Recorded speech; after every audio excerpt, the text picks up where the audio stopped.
So, welcome to LiberalViewer First Wednesday Live Q&A. This is the live show that I do on the first Wednesday of every month, answering viewer questions, both questions that my viewers post in the month before the show or in between the shows, and also live questions that viewers post while I'm broadcasting the show. I see I have about a dozen of you who've shown up. Is that the viewer stats here? But I do have a couple questions that I got asked before the show started that I had a chance to do a little bit of research on, and so I want to answer those questions first before I look in the comment section for any questions live viewers want to post. First question comes from Twitter. This was posted by Noel earlier this morning. Liberal viewer, do you think the Supreme Court will take up the Texas Women's Clinics Restrictions Law? If so, any speculation on a ruling? And by the way, if you look down in the video description, I put a link to both the questions that were asked before the show started and some of the resources I'm going to refer to in answering those questions. And the first resource I have listed there, let me just open that up so I can see it too. The first resource I have listed there is the federal court ruling in this case from the Texas abortion clinic law. Whole Women's Health versus Lakey is the name of the case. And basically in this case, it's similar to laws that have been passed in several states where they try to place all these restrictions on abortion clinics that make it impossible or nearly impossible for them to run. And they say that it's related to safety, but groups like the American Medical Association and the American College of Obstetricians and Gynecologists have said there's no safety basis for these restrictions. It's like the restrictions they have to be full ambulatory care centers, which are for like more major surgeries like hernia operations and stuff. And you don't need general anesthesia for an abortion, so that's like an unnecessary restriction. And they require the doctors to have admitting privileges at a hospital that's pretty close by, and that's a problem because it's doctors who perform abortions are often targeted politically, and then they can't get admitting privileges at nearby hospitals. And there are several other restrictions they put on the clinics that basically took dozens of abortion clinics all throughout Texas and got it down to just a handful, so that there are several women in Texas who their closest clinics are actually going to be over in New Mexico, and that actually came up in the case. And the current standard for the right to a woman to her reproductive rights to have access to abortion is the Supreme Court has said that state laws can't put an undue burden on a woman's right to get an abortion, and so that is the issue in this case. And the lower court here, the federal court, in the ruling that I put a link to, found that it was an undue burden and struck down the law because there was no reason for it. All these medical groups said it was an unreasonable restriction. And the question as to whether it will go to the Supreme Court, well, like I said, there are several different states that have similar laws, and it looks fairly likely that this law will be heading to the Supreme Court. The third link I put down in the video description is an analysis of those several state abortion clinic laws that are possibly headed to the U.S. Supreme Court. And then the middle link, the second link I put down there, is to the Whole Woman's Health analysis of the Supreme Court's 5-4 denial of an injunction in this same case last November. Last November it got to the Supreme Court where they said, can you stop these laws from going into effect till the court rules so that these clinics don't have to shut down?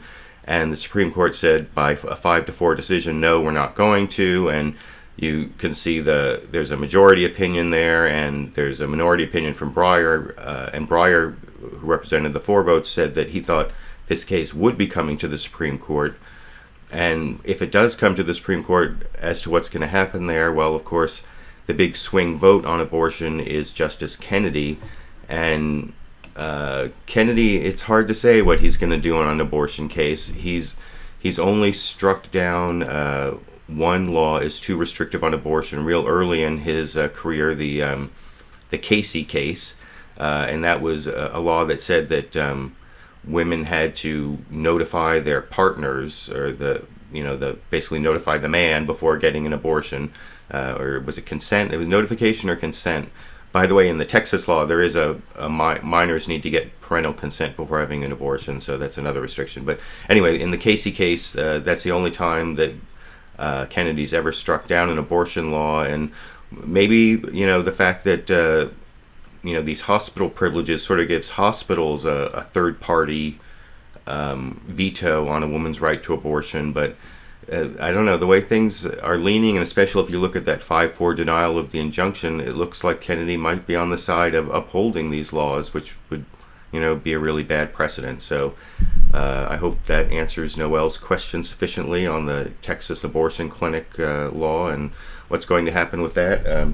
I need to take a quick drink of water here before I get to the second question,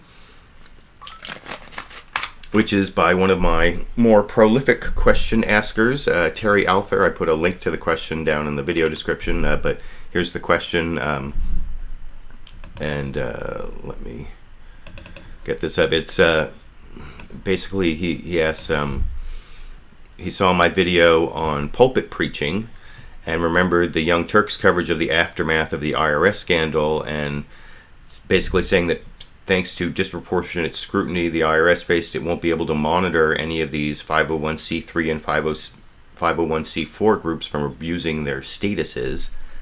And then, by the way, sorry for not posting last month. I was busy getting ready for college, so congratulations on going to college, Terry. I'm glad to see one of my viewers moving up in the world educationally, I guess. And then there's a second video. I actually watched both of these videos from the Young Turks. About the second one is it's time to get money out of politics, and it's sort of an ad for their wolf pack about overturning Citizens United and getting a 28th Amendment, and I'll talk about that in just a minute. But one thing I wanted to say about the 501c3s and the 501c4s, the video of mine that Terry was referring to is one I uploaded just a couple weeks ago called Fox News Attacks Atheists Fighting Tax-Exempt Churches Acting Like Super PACs.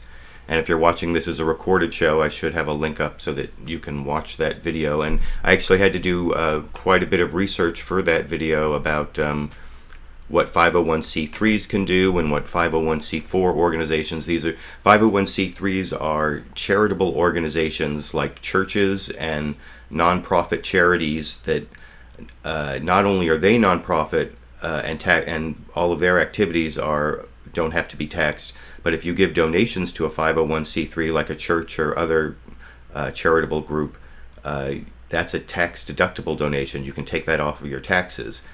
And they're limited a lot, very much in the political activity. They can't intervene in political elections, so they can't endorse candidates or seem to endorse candidates.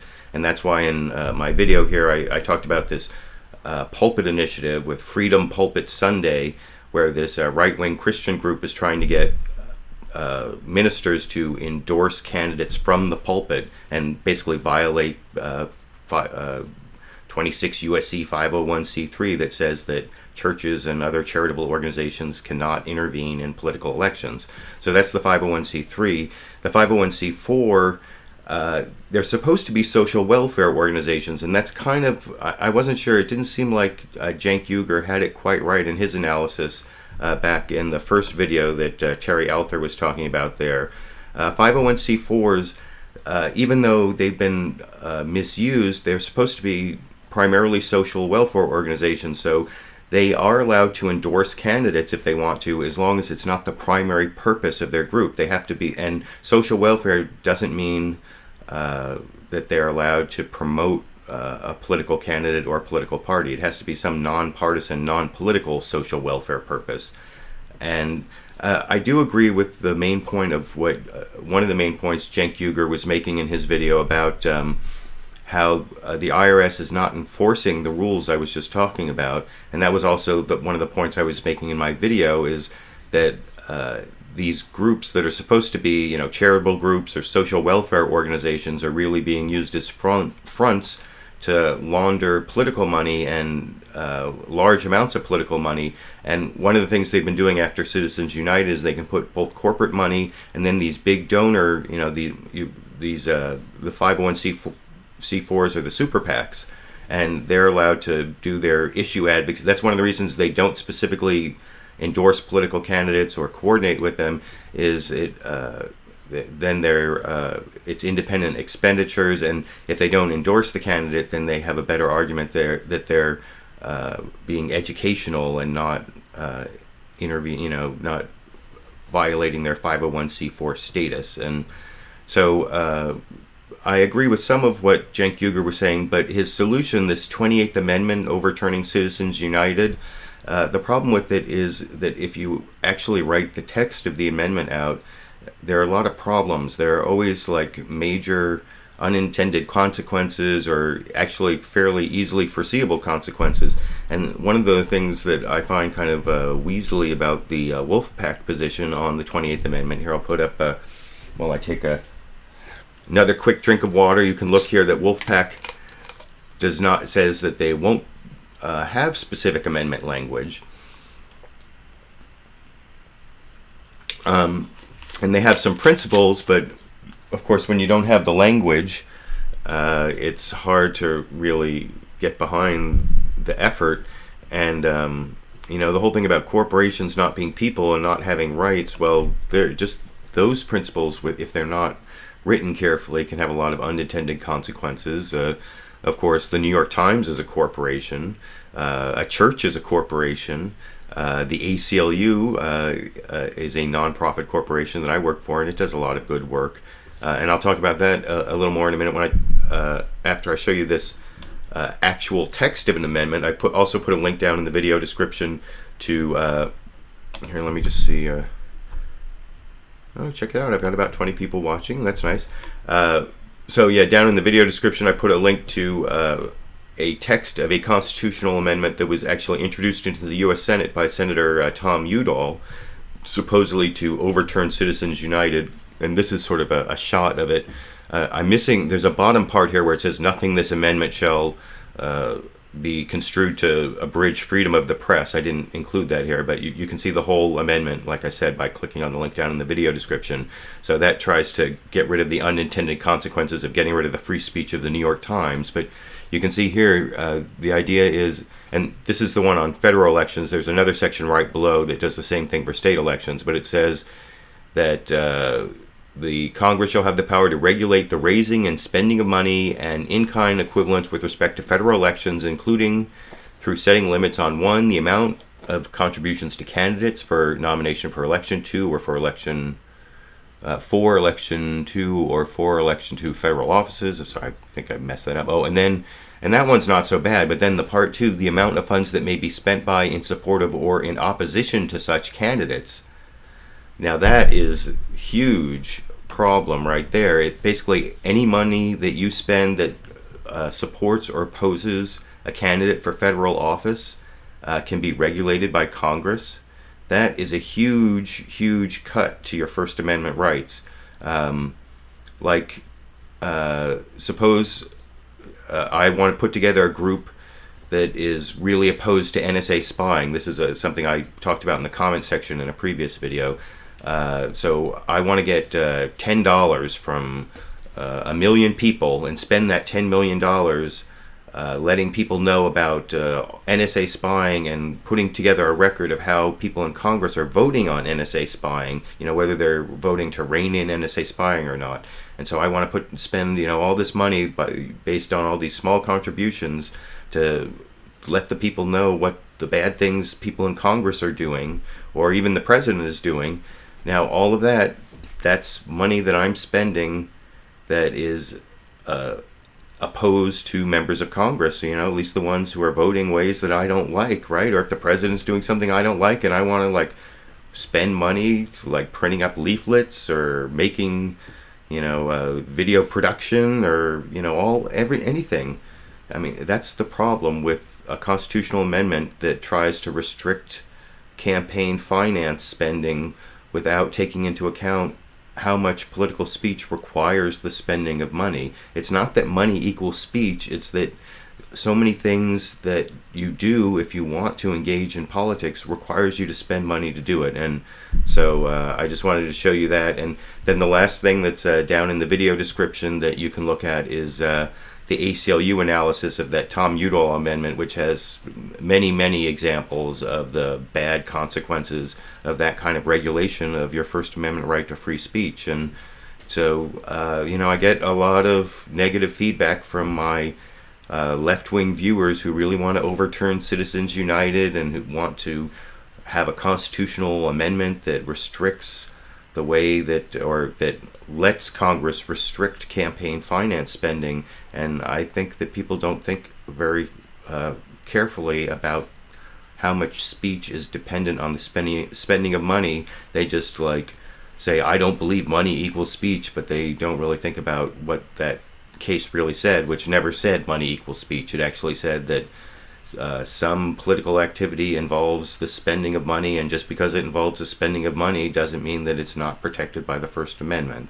Not all spending of money is protected by the First Amendment or political speech. some political activity has no spending money involved. Some it requires spending money, like leafleting. This was old, so this was before the internet, so it was like leafleting, buying broadcast television ads, radio ads, but all sorts of things require the spending of money in politics. And if you regulate it, then you're giving the Congress the power to stop you from criticizing your government in a lot of ways. So, and to stop them from holding them accountable. So I wanted to make that point. I'm going to take a quick look in the comment section and see if anyone is asking live questions that I can answer here. Let me scroll through here real quick.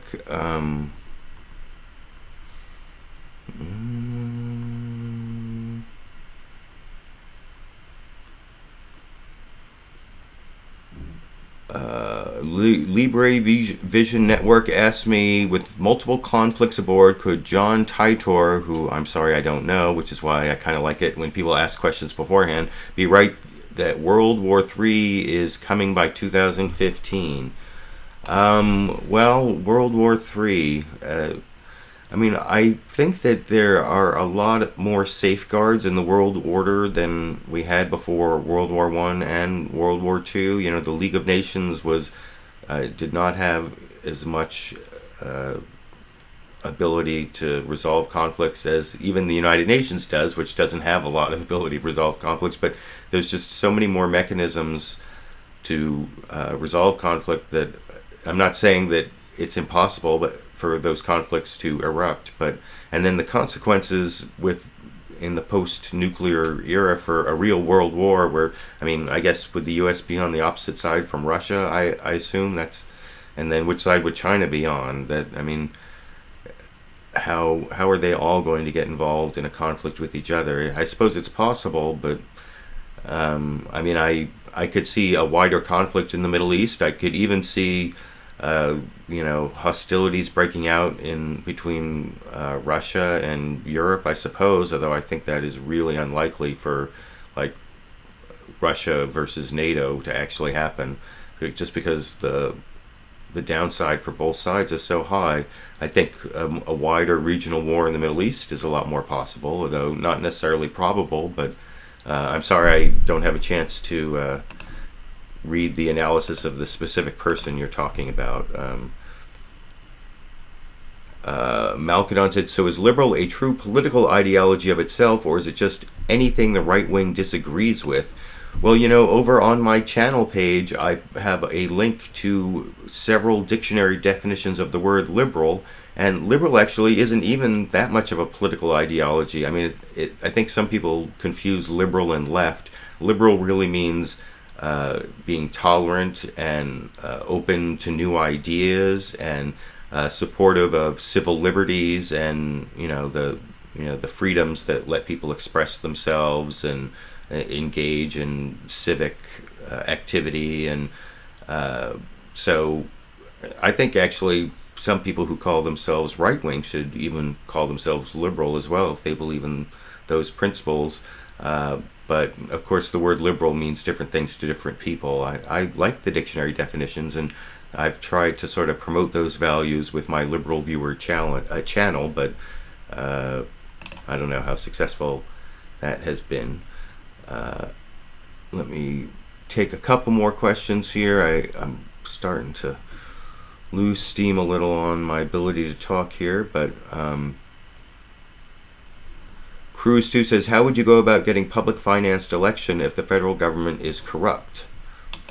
Well, I mean, it's a very difficult issue on getting reforms through a system that's corrupt. You know, you have to get the Congress to enact campaign finance reform through a Congress that is, you know, awash in this money.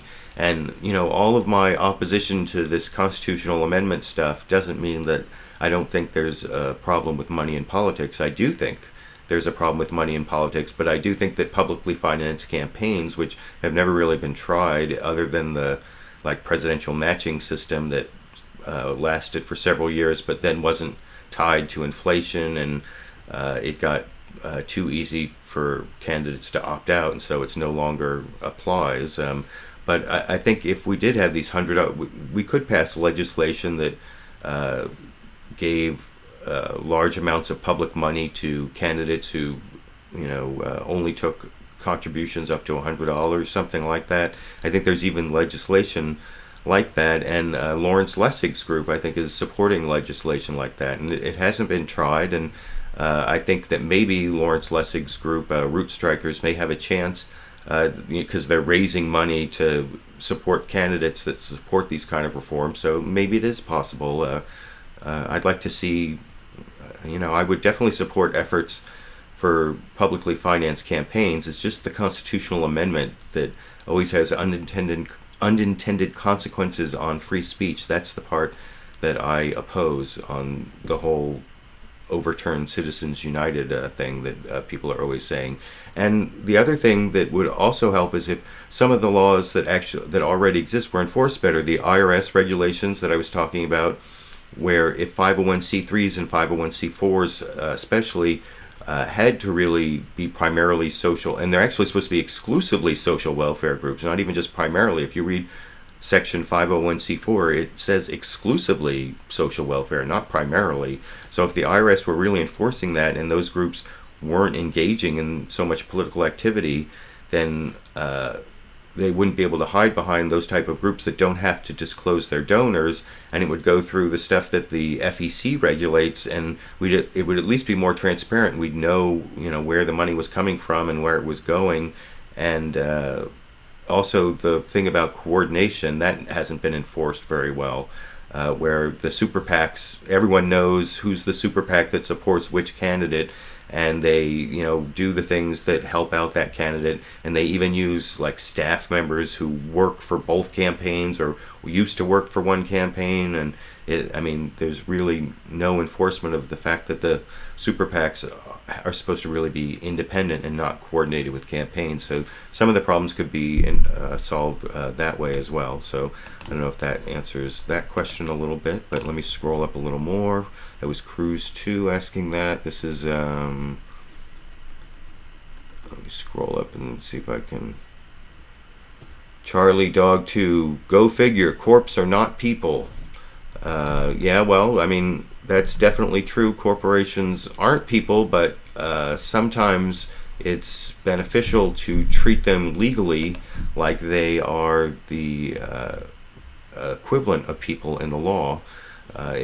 For example, if they aren't treated like people, then you can't sue them, and they can't be held accountable for violating criminal laws, and there are several other negative outcomes if you don't treat corporations as people. Not that they have all the rights of people. There are several things that corporations can't do. They can't get married, and they can't be put in jail, and they can't die, and so they're not people legally in many ways, but in some ways they're supposed to be treated as people. That's the whole corporation means, making a fictional legal body, right? That's what corporation means. So I don't know why people get so hung up on the fact that corporations have some qualities that people have in the law, even though they're not really people.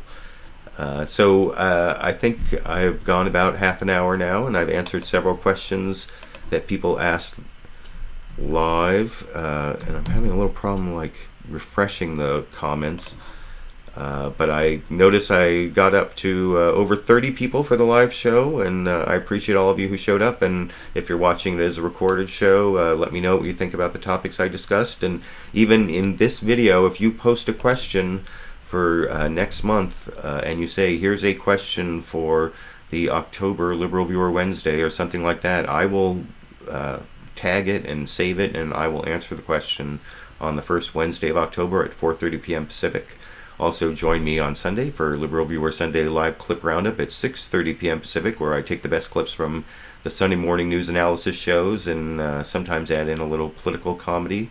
And I'm still working on this edited, produced video that should be up sometime, I don't know, probably the beginning of next week, on sort of applying the principles of this book, The New Jim Crow, and how mass incarceration is a system of racist control, to what happened in Ferguson, Missouri. And I have some Fox News clips on that, and some Daily Show clips, and a Colbert Report clip, and something from All In with Chris Hayes, and I mix it all together with some stuff from there, and I'm still working on it, so look forward to that. I hope you will enjoy it when it comes out, and thanks for joining me again, and I guess I'll be seeing you all around the internet.